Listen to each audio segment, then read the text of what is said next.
Friends, कैसे हैं आप सब। एक बार फिर से स्वागत है आपका मेरे यूट्यूब चैनल पर प्रैक्टिकल एस्ट्रोलॉजी विद रवीन पुरोहित में। फ्रेंड्स, अपन डिस्कस कर रहे थे एक जन्म कुंडली के सेवन्थ हाउस के बारे में। ऑल राइट, सारे जो हाउसेस हैं उनका वीडियोस अपन बना रहे हैं। स्टार्टिंग से अपन डिस्कस कर रहे थे, सेवन्थ हाउस तक अपन पहुंच चुका है अपना जो डिस्कशन है। ऑल राइट, फर्स्ट पार्ट में मैंने सेवन्थ हाउस के जो वीडियो है उसके फर्स्ट पार्ट में मैंने आप लोगों को बताया था that किस तरह सेवन्थ हाउस रिलेट करता है एक जातक की मैरिड लाइफ से मेनली। ऑलराइट, एंड फिर बिजनेस में पार्टनरशिप एंड ऑल ये सब भी चीज़ें होती है, बट मेनली जो है सेवन्थ हाउस रिलेट करता है मैरिड लाइफ से एक जातक की।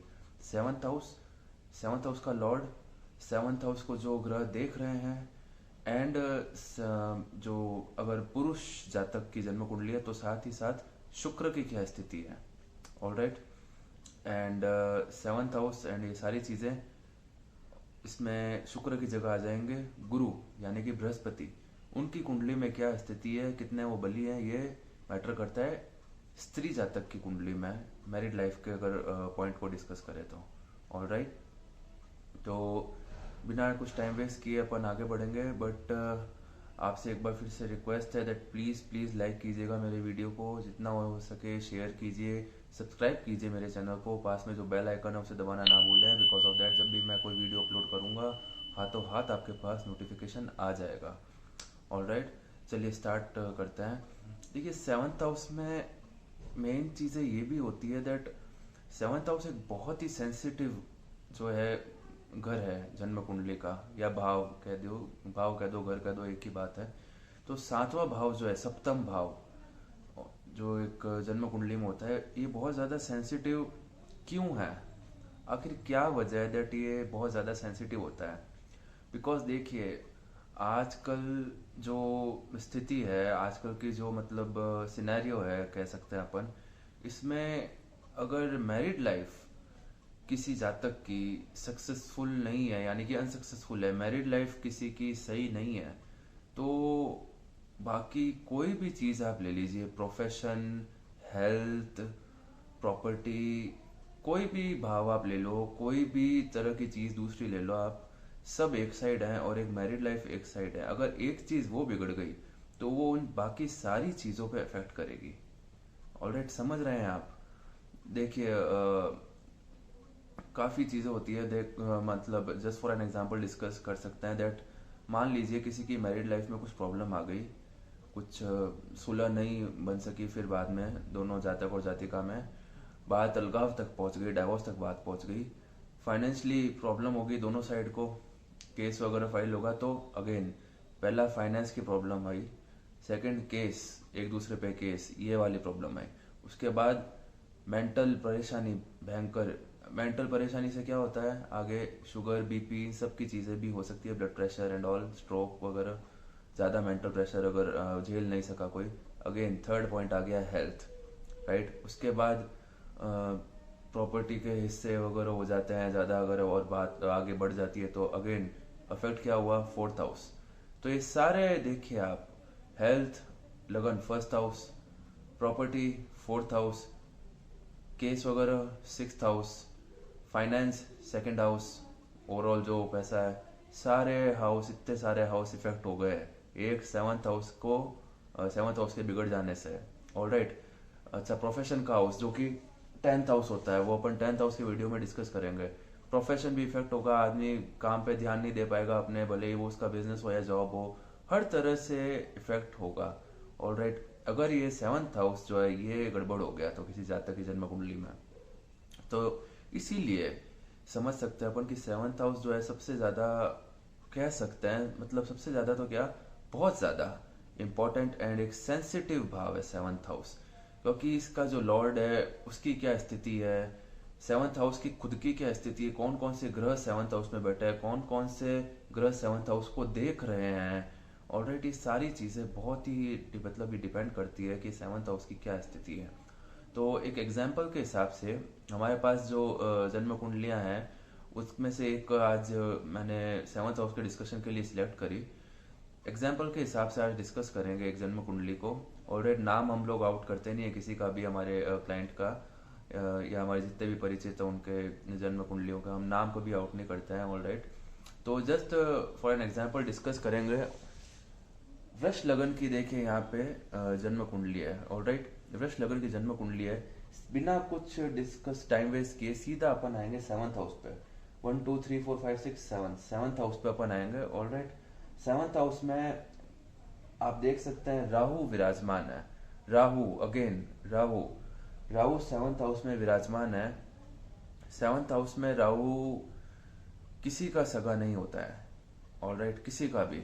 अगर आपके लग्न का मित्र है, जैसे कि कुंभ लगन, मकर लगन, तुला लगन, वृष लगन, इनमें राहु थोड़ा सपोर्टिव होता है, ऑलराइट। अगेन कुंभ लगन, मकर लगन, तुला लगन, वृष लगन, ये कन्या लगन, इन सब में देखिए राहु थोड़ा सपोर्टिव होता है। बट सेवंथ हाउस में राहु अगेन मैं कहूंगा किसी का सगा नहीं होता है। राहु सेवंथ हाउस में हो गए तो या तो अब इन जातक की जो है लव मैरिज होगी, ऑलराइट। लव मैरिज, अच्छा, लव मैरिज में इसमें जातक के जो राहु जो है सेवंथ हाउस में होने से क्या होता है, लव मैरिज तो होती है। बट आदमी क्या करता, जातक क्या करता है कि वो मतलब आवेश में आके और यूं उसको गलत काम करने के लिए प्रोत्साहित करता है। तो लव मैरिज तो होगी होगी, लेकिन वो होगी अंतर जातीय विवाह भी हो सकता है, इसकी भी संभावना है। हम देखिए इस तरह का कोई कमेंट नहीं कर रहे हैं कि लव मैरिज गलत है एंड ऑल, वो हम कोई कमेंट नहीं कर रहे हैं। लेकिन मैं आपको बस ये बता रहा हूँ कि दैट ग्रहों के प्लेसमेंट से जातक मेंटली मतलब किस तरह से वो इफेक्ट करता है, राइट, एक जातक को। ओके, तो सबसे पहले तो ये एक पॉसिबिलिटी हो गई। उसके बाद क्या हुआ, इनके लव मैरिज का चांस था बिकॉज ऑफ राहु, ऑलराइट। अच्छा, जो सेवंथ हाउस के लॉर्ड है, सेवंथ हाउस के लॉर्ड मंगल, 8 नंबर, यहाँ पे देखिए सेवंथ हाउस में 8 नंबर आ रहा है। 8 नंबर जो राशि होती है इसका लॉर्ड मंगल होता है, हमेशा याद रखिएगा। सेवंथ हाउस का लॉर्ड फिफ्थ हाउस में प्लेस्ड है मंगल। अगेन ये बहुत ही प्रबल चांस है लव मैरिज का, बिकॉज बिकॉज फिफ्थ हाउस जो होता है वो होता है प्रेम का भी। हालांकि एजुकेशन का भी होता है, संतान सुख का भी होता है, but Prem, love and affection, ये अपन ने डिस्कस भी किया था जब अपन फिफ्थ हाउस का टॉपिक डिस्कस कर रहे थे। फिफ्थ हाउस होता है प्रेम का। तो जब भी सेवंथ हाउस में या फिफ्थ हाउस में आपस में इन दोनों में कोई रिलेशन हुआ तो 99% आप श्योर हो जाइए कि लव मैरिज के चांस है जातक या जातिका का, ऑलराइट। और अगर इसी कॉम्बिनेशन में फिफ्थ हाउस के एंड सेवंथ हाउस के इसी कॉम्बिनेशन में राहु इन्वॉल्व है तो आप मान के चलिए कि दैट लव मैरिज तो होगी होगी, बट वो अंतर जातीय भी हो सकती है, ऑलराइट, ठीक है। तो आगे बढ़ते हैं। इन जातक इनके क्या हुआ साथ में, दैट इनके शायद लव मैरिज का चांस था, बट इनका शायद घर वालों ने अलाउ नहीं किया होगा या गॉड नोज क्या हुआ। इनकी शादी अरेंज मैरिज ही हुई, ऑलराइट। और मतलब अलग अंतर जातीय नहीं था, खुद की इन्होंने कास्ट में ही शादी करी और अरेंज मैरिज थी। बट मैंने जब मेरे पास ये जन्म कुंडली आई, मैंने हाथों हाथ देखते ही कहा था कि दाम्पत्य सुख जो है वो इनका सही नहीं है बिल्कुल भी। बिकॉज राहु देखिए 8 नंबर, अगेन 8 नंबर यहाँ पे आ रहा है। 8 नंबर का लॉर्ड होता है मंगल। राहु जब भी मंगल के घर में प्लेस्ड हुआ, राइट, जब भी, तो इन दोनों में गजब की दुश्मनी होती है। और मतलब राहु मंगल के घर में बहुत ही डेंजरस होता है, ऑलराइट।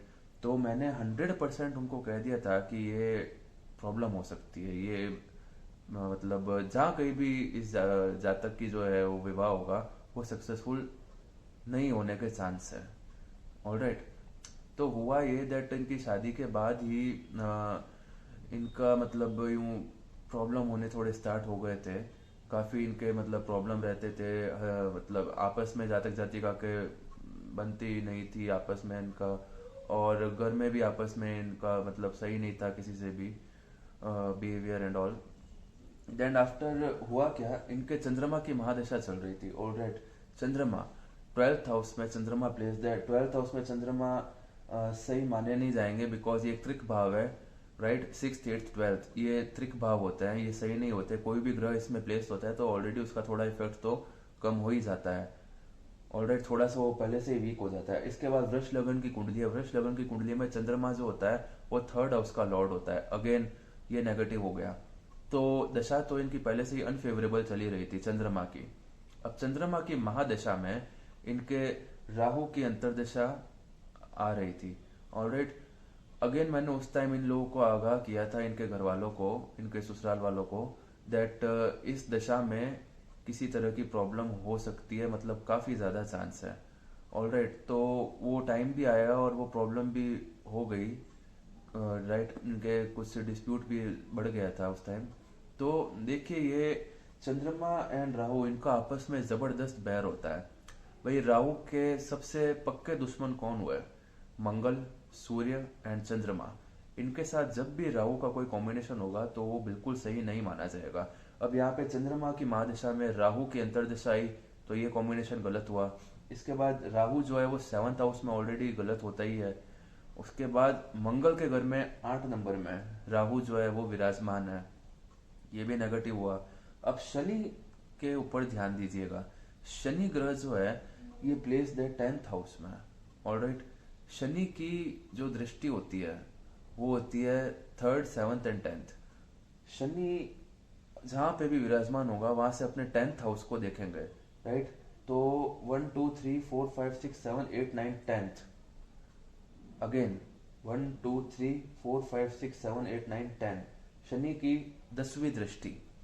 शनि की दृष्टि तो मतलब बहुत ही क्रूर दृष्टि होती है। आपने जो पुरानी मतलब पौराणिक कथाएं हैं उनमें भी आपने देखा ही होगा, सीरियल्स भी आते हैं टीवी पे, शनि की दृष्टि किस तरह से होती है, और सीरियल्स में बताया जाता है दैट शनि देव की दृष्टि है एंड ऑल। तो शनि की दृष्टि राहु की दृष्टि के बराबर ही, मतलब एकदम विष भरा होता है उनकी दृष्टि में। ऑलराइट, तो यहाँ पे देखिए नेगेटिव कितनी चीजें हो गई। पहली बात तो चंद्रमा राहु का कॉम्बिनेशन, राइट, दशा अंतरदशा में। उसके बाद राहु जो है वो 7th हाउस में बैठा है। उसके बाद राहु जो है वो इसमें मंगल के घर में विराजमान है। अब शनि जो है वो देख रहे हैं 7th हाउस को अपनी 10वीं दृष्टि से। इतनी सारी नेगेटिव चीजें। उसके बाद 7th हाउस के जो लॉर्ड है मंगल, 7th हाउस के जो लॉर्ड है वो प्लेस्ड हो गए यहाँ पे सूर्य के नक्षत्र में। ऑलराइट, देखिए 7th हाउस का लॉर्ड जो है जब भी सूर्य के नक्षत्र में प्लेस्ड होता है या राहु के नक्षत्र में प्लेस्ड होता है तो वो बिल्कुल भी सही नहीं माना जाता है। तो इतनी सारी मतलब चीज़ों का नेगेटिविटी होना एक हाउस को लेके, तो 100% ये तय माना जा सकता है कि ये बिल्कुल भी सही नहीं है मामला। ऑलराइट, तो यही चीज़ें हैं जो मैं आपको एग्जांपल के थ्रू समझाना चाहता हूँ दैट किस तरह मतलब 7th हाउस जो है वो इफेक्ट करता है। 7th हाउस में जो ग्रह है उनका प्लेसमेंट, जो ग्रह 7th हाउस को देख रहे हैं, 7th हाउस के लॉर्ड का प्लेसमेंट, ये सारी चीज़ें जो है ये मतलब ये डिसाइड करती है, डिसाइडिंग फैक्टर होता है। राइट, कि किस तरह मतलब 7th हाउस मैरिड लाइफ जो है वो जातक की इफेक्टेड होगी इसमें। ऑलराइट, अच्छा, अभी इसमें 7th हाउस इतना ज़्यादा वीक हुआ तो कहीं ना कहीं प्रोफेशनल लाइफ में भी इनको थोड़ी बहुत, ज़्यादा नहीं, थोड़ी बहुत प्रॉब्लम इनकी आएगी प्रोफेशनल लाइफ में भी इनको। एंड बिजनेस में अगर कहीं ये पार्टनरशिप भी करेंगे वो सक्सेसफुल नहीं होगी। पार्टनरशिप भी इसका कारक, बिजनेस की जो पार्टनरशिप होती है इसका भी 7th हाउस में बहुत इसका रोल होता है। तो 7th हाउस इतना ज़्यादा वीक हुआ है तो वो भी सक्सेसफुल नहीं रहेगी इनकी, अगर ये कभी पार्टनरशिप भी किसी बिजनेस में करेंगे तो। ऑलराइट, तो मैंने आपको 7th हाउस के बारे में समझाया था लास्ट वीडियो में, किन किन चीज़ों से वो रिलेट करता है।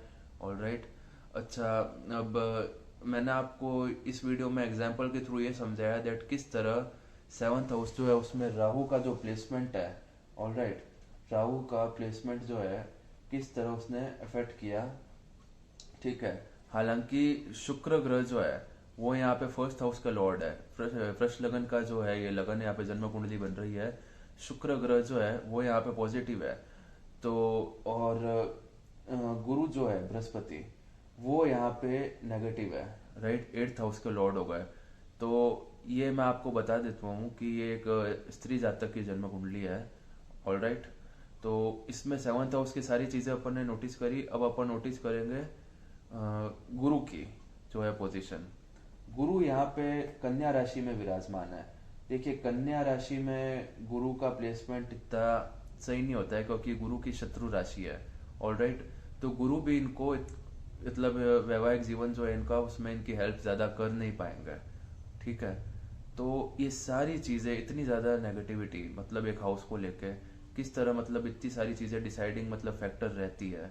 ऑलराइट, तो आपको समझ आया कि किस तरह, थोड़ा सा आपको ट्रिकी लगा होगा बट फिर भी कुछ हद तक आपको लगा कि मतलब कितनी सारी चीज़ें जो होती है वो रिलेट करनी पड़ती है प्रेडिक्शन करने से पहले। ठीक है, तो नेक्स्ट टाइम जब अपन डिस्कस करेंगे एक नए टॉपिक के साथ, एट्थ हाउस के बारे में अपन डिस्कस करेंगे। आशा करता हूँ आपको जो है मेरा वीडियो समझ आया होगा। अ, अगर किसी भी तरह की कोई भी प्रॉब्लम है तो आप कमेंट सेक्शन में मुझसे पूछ सकते हैं इस वीडियो में, अगर आपको कोई चीज़ समझ ना आई हो। ऑलराइट, कॉन्टेक्ट डिटेल्स भी हम शेयर करते हैं हमारे वीडियो में, तो आप पर्सनली भी पूछ सकते हैं, किसी तरह का कोई इश्यू नहीं है। ऑलराइट, तो थैंक यू सो मच।